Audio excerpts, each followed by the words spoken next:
So basically, this is me. I've been going around and asking people their first VR experience. Now, I'm not talking about VRChat experience, but I'm talking about VR experience in general. That is an experience that you put on a VR headset, either your own or your buddies. And I want to know your experience with that. I want to know how you felt when you first put on the VR headset. So it's the first question. What was your first experience, and how was it for you for your first time? All right, buckle in. This is gonna get wholesome. Very first experience with VR or Yes. VRChat? No, VR in general. So my very first VR experience was Robo Recall back when I first got my Oculus CV1 with touch back in like beginning half of 2017. And that was what really was like, VR is finally gonna be a thing and it's gonna be great. Back in 2018, a very dear friend of mine named Templeton gifted me my very first VR headset, and it was actually his Oculus that he doesn't use anymore. I was at a mall with my family, and there was a booth where there was a guy that was demoing the Vive, the brand new Vive that had just came out. And on that, they had three games. I tried it on that, and I loved the hell out of it.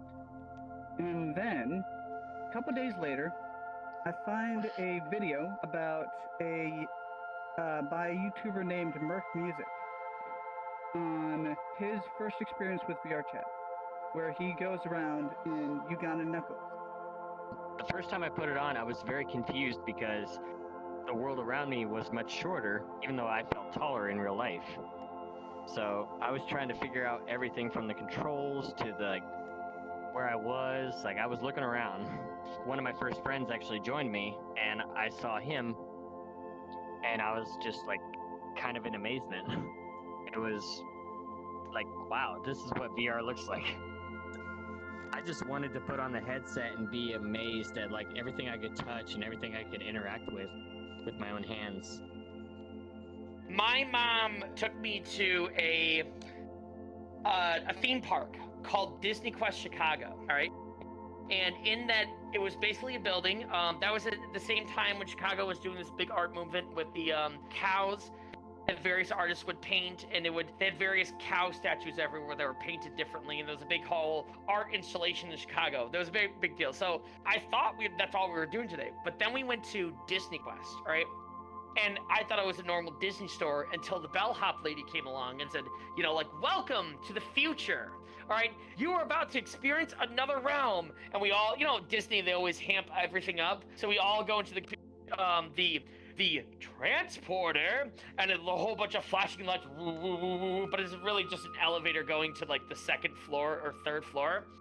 There they had a ride called Agrabah, or Magic Carpet Agrabah. Anyways, the whole point is that you're a boo flying through trying to do something objective. I can't remember what, but you're flying through Agrabah, then you go through the Cave of Wonders, then you go through where Jafar has control of Agrabah, and you eventually like save the day by flying or something. But here's the way the VR system worked back then, all right? You had to straddle like a seat, all right, and lean over and grab these handles like you were on a motorcycle. And then you wore this disposable plastic headpiece, all right, that had clips on it that would tighten your back, all right? You had to dispose them at the end, like disposable glasses or whatever. They're really cheap design. But this massive counterweight device would come down and clip on your head, all right?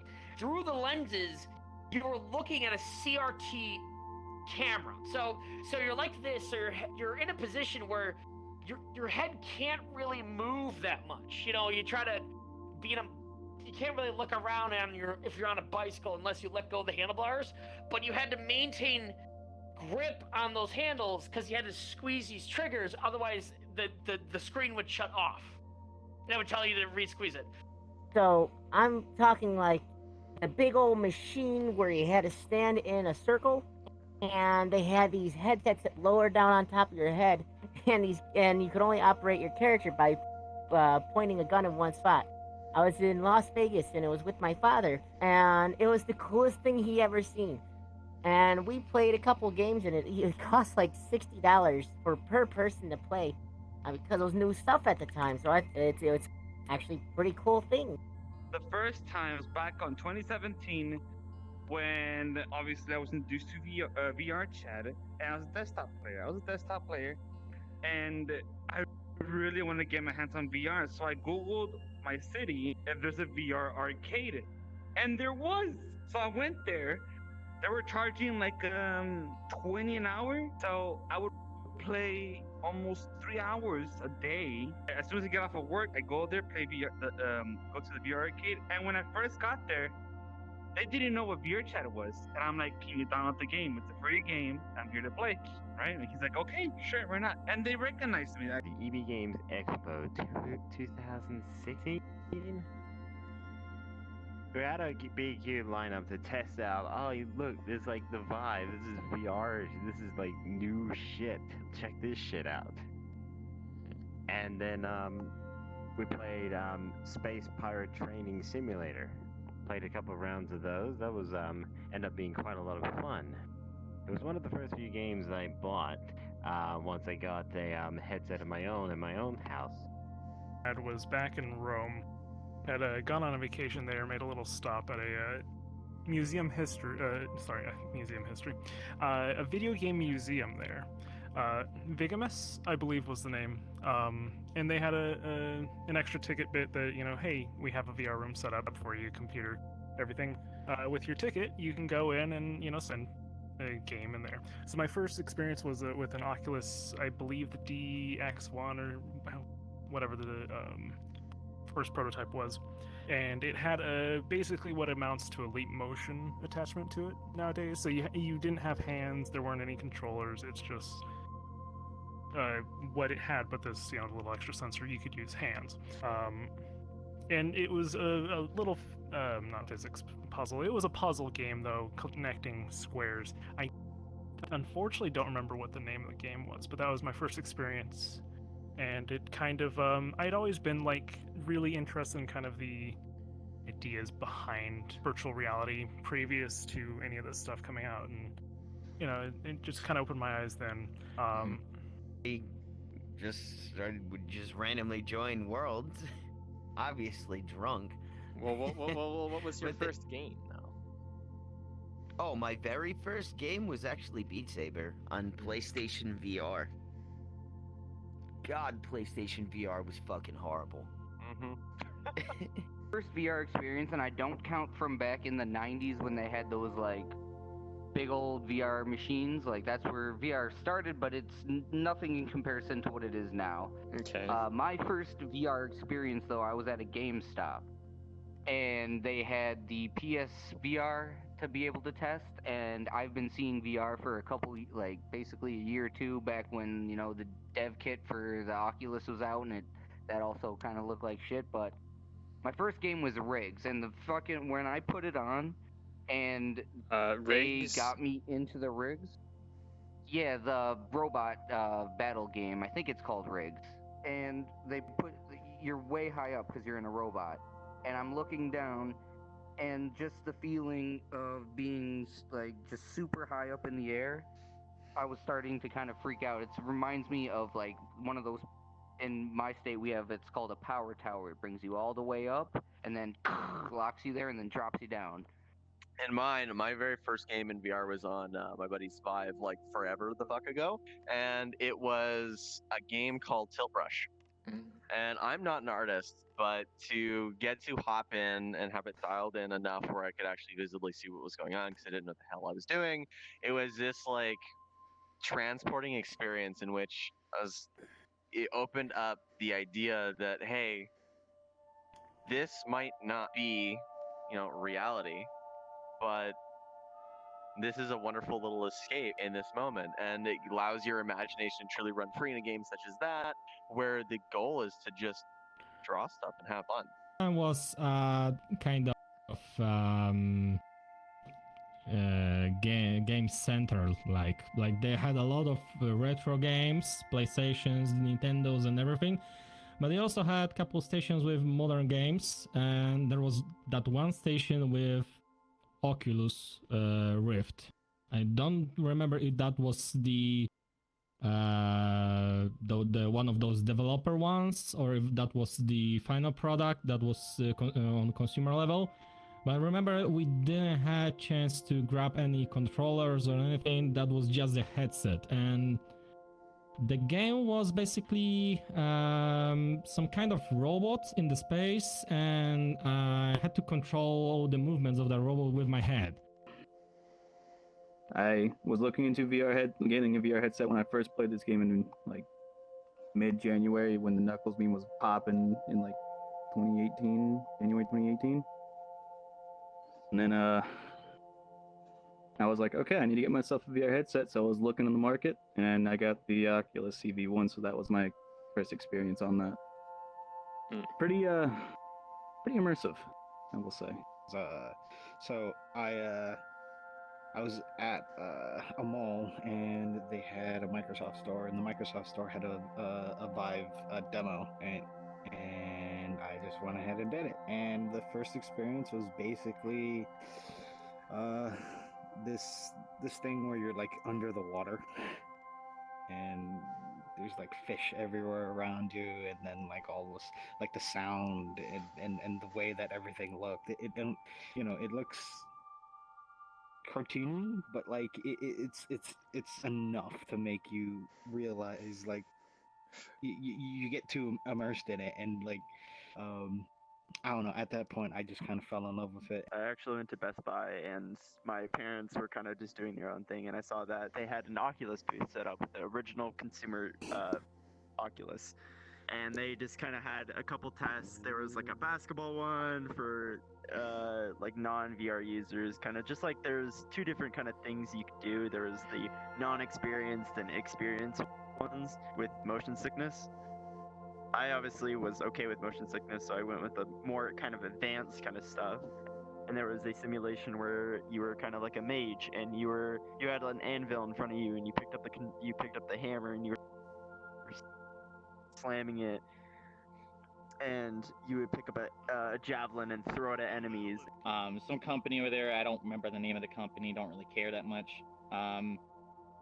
I showed up there, they put on the headset, and my first game was like a dungeon crawling game where I was crawling, like I'm literally for the most of it crawling on the ground, trying to figure out how this game works, casting magic missile and fighting these like little tiny rat and goblin things, and that was amazing. I felt like I was LARPing, which is it felt awesome. And then I had the ever-living crap scared out of me from a giant skeleton king just appeared out of nowhere, and I was like, because there was no sound cues, no nothing. I turned around, and there's this big giant guy here, and I'm like, ah! And I immediately like went into defense mode. It blew my mind, and ever since then I was like wanting to get a VR. Me, I started out with this game as well. I was a lowly person, only met a few people, and when I started out, I used a Spartan avatar. One of those Halo ODST, not Halo ODST, but the Halo's red versus blue avatars. The next question is, what was the defining factor that made you want to get VR? Like, what was the one thing that you saw, understood, looked at? What was the one thing that like, yes, I want VR? Well, as a kid, I always got like the little crappy phone headsets where you put your phone into, and then you put it on, and you gotta like look around and stuff. And I was like, oh, this is super cool, but I want more. Always kind of looking at kind of VR games like VRChat when I first started coming out, and all the memes that were kind of starting to come in. And I was like, I wish I had a computer. Really think about VRChat and think about like VR games and stuff like that. And my friends started getting all VR games and stuff like that. I was like, I want to be in there. I want to try it for myself. So as soon as I got my first computer, I was just like, this is it. I'm getting a headset. Honestly, October, September 2017. A lot of YouTube videos started coming out. And went to go check out VRChat, and back in those days, it was, I mean, much different to it is now, and I think it was rolling around November. I started looking at the ads for an Oculus headset, a little something. Hey, it's on sale at I think it was Best Buy or something, $50 off. I'm like, perfect. Get that. Want to hop in VRChat, and it's blown me away ever since, and wouldn't have it without it. The reason why I got it is because I was so amazed. People were walking, and back at the time when I was in desktop, we had a VR prom, right? The first VR prom, right? Literally the smallest community of VRChat, with the moderators of VRChat, like VR Tail, Gunter was there, and we hosted the place. The person who was hosting it was Sonic the Boss. 70 people were on at once in a room with no lag, no excuses nowadays. Now it's whatever. Regardless, people were dancing, and only 5 people had full body tracking at that time, right? People were doing like the everybody clap your hands, left foot, 2 stumps, you know what I mean? And nobody was doing what I wanted to do, was basically risking my equipment to do breakdancing flips and tricks, right? And yeah, that's what I did. I've been on VRChat for 3 months. I've been meeting quite a lot of people. I've seen a lot of people do all the stuff they can do with virtual reality headsets, having arms, because I was a desktop user for about 3 years on VRChat, no, 3 months on VRChat, and then basically I just said, that's it, I've had it, my birthday's coming up soon, I am getting a headset. I wanted to feel like what it will be like to be in the avatar's shoes. Be in that specific place and time where it's like a 360 view around you. It's the immersiveness of just that tricks your mind into thinking you are actually there. I remember Newgrounds back in its heyday. I remember the Wild West feeling of just anything goes, all right? I remember when YouTube founded in 2005. My original account from YouTube is from October 2005. Back then, everybody was a nobody, and we were just all sharing stuff. You could leave your video responses in a comment below a video, and point to it, and no one was making money, no one was doing it. We're all just making videos. We're like, oh, dude, that's cool, and you can message anybody, and we're all just making shit, making stuff. And then Google bought YouTube, and then that's when things changed. And I knew YouTube died in probably around 2008 or 2009. When the daily feature of the videos, because back then there was the daily feature that was handpicked by the devs of YouTube or just an editor of YouTube, and sometimes it was awesome, like Flippy Cat, and they made this awesome Dynamo thing, whatever. And other times it was like a kid, getting his leg stuck in the hula hoop. Me with that video, I'm just like, I love this. This is fun, and then I ran over Friend's house, and she had the old CB1. I tried it. I'm like, this is fucking fun. H3VR. If anyone knows me, I'm a gun guy, so H3VR was like, yes. That Wild West creative field of the creativity, anything goes. And when I first saw VRChat, because I was looking for where that community went, and I saw VRChat, I'm like, that's where the Wild West creative community is. Anything goes in VRChat. I want in on this. I want in on this now. The reason that I got it was that I just got out of college, and I heard about VR and like Oculus and all that, like it was finally gonna actually land, and it was actually gonna be a product that people could buy. I have money. I have $800 to spend. Let's spend it somewhere. And so I bought Oculus. It's not going to be great at first, and it's going to take a few years to actually develop, but I'm going to buy into it now so that when I actually moved out from my parents' house and actually have responsibilities, I'm going to be able to just say, hey, I have this now, and now the actual software is there to actually play with it and actually have fun with it. Just the fact that you can be placed in a world and like, or anywhere or anything, and you're there. All of a sudden, you're just there, and sometimes you get placed in that world and you kind of forget.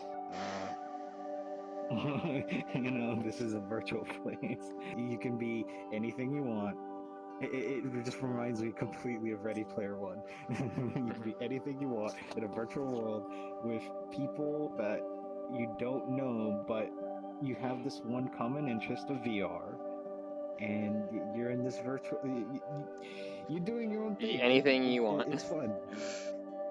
For me, I just started watching YouTube videos of VRChat. I seen the Uganda Knuckles and all the stupid crazy shit that's been going on in it. And now it's just like, all right, I need to be a part of that. So I had seen a lot of people on VR already before, playing other games. But then when I first started looking at VRChat games, like people playing VRChat, I don't remember what YouTuber it was. I think it was Drumsy that I first started looking at.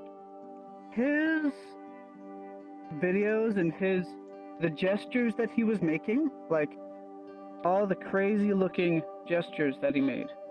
I really wanted a piece of that. I wanted a piece of that action. So I got the headset with my birthday and Christmas money. And I got the Oculus Rift CV1. I had friends who had VR, and I was very interested to know what it was like. I had the urge, so I got myself the Oculus Rift. Tried it out, used it. The immersion felt really good, but I also had quite a bit of motion sickness. Well, fun part was, initially when I started playing this game, VRChat, I was a desktop user, and I was streaming on my YouTube channel.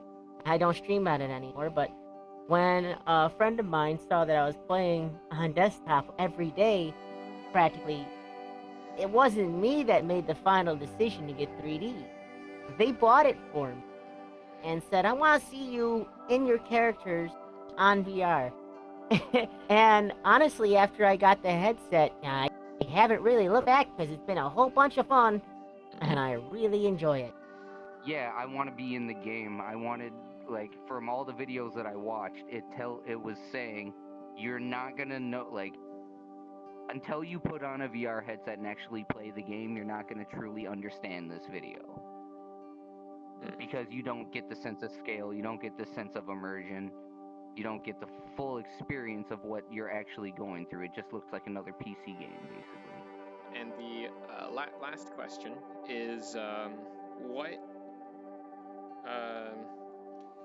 what exactly would you recommend for someone who has no idea about VR? Like, you have your buddy over, you have your friend, a relative, someone who understands nothing about VR. You put them in the headset, you put them into a game, a software, an experience. What is that thing that you're putting them in to try and sell them on VR?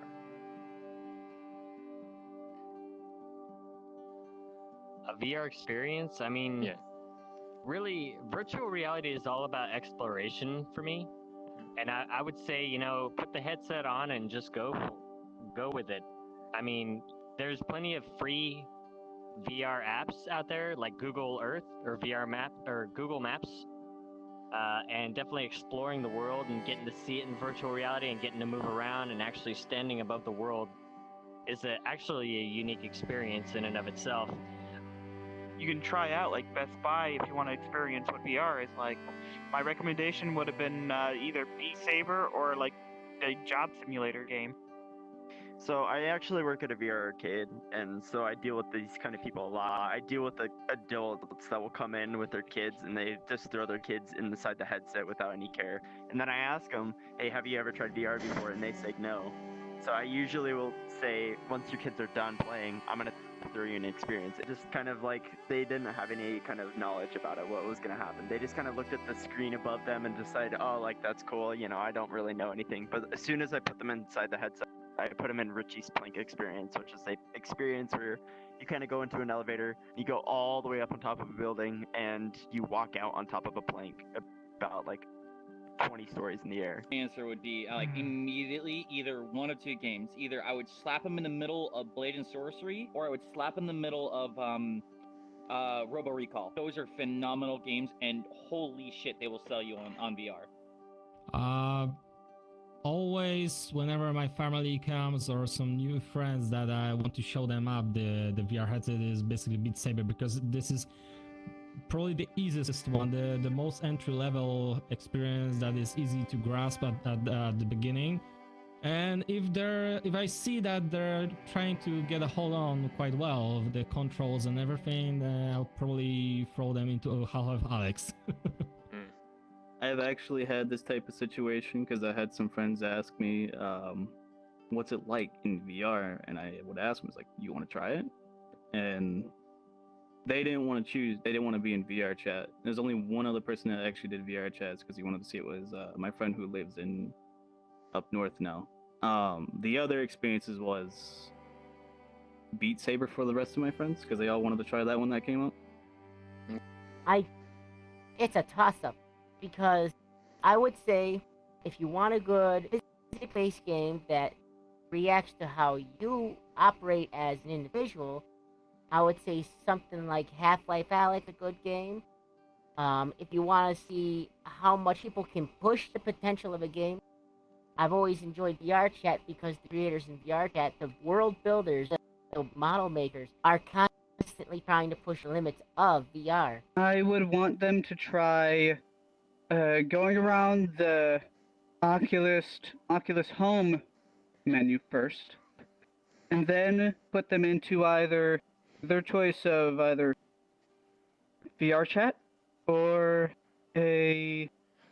Robo Recall, because both of those games are really fun and a really good experience. You know, that's actually that's really funny you bring that up, because like I have VR parties with all my work friends, my work buddies, and people who just, you know, they don't experience this sort of thing. They've played on Xbox or PlayStation, like without the VR setups that they have at the moment. I mean, VRChat's not like the greatest thing to jump people into. I think there's a lot better choices. I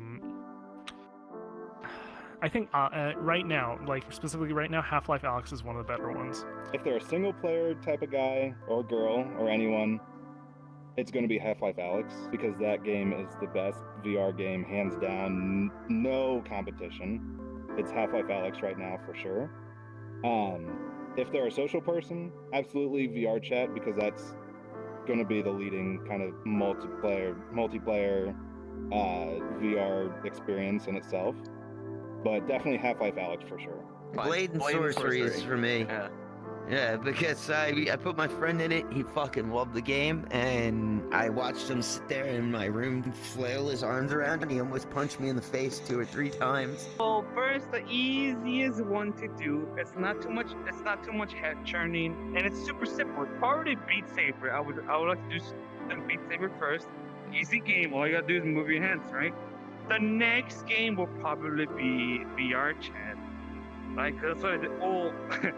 My mom, actually, when she first tried VR, I put her on a game called Gorn, and it was a violent fighting game, right? And she's no fucking bitch. Like, she just fucking go, right? And she hit her hand on one of the chairs, and that was a good time.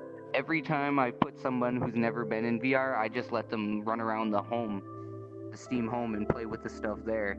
Because it's simple. It's only a couple buttons. You don't have to get used to any sort of motion. They don't get motion sick usually. Beat Saber. Honestly, because it's a game type that we're all familiar with, we're all familiar with games like Guitar Hero, rhythmic games, and just playing with lightsaber, it's so simple. And it is incredibly fun. It would get people hooked on the idea of VR. I mean, it did for me when I first played Beat Saber. It was awesome. Absolutely, Gorn. It's one of those things that's just like, it's cartoony, it's fun, it's easy, you get into it really, really quickly. It's a little awkward to start doing, so it's like, oh god, I'm trying to make this work, but you don't really know how, and then they eventually get the hang of it. By the time that they're done, they're sweating and they're smiling, and it's great. The one experience. Honestly,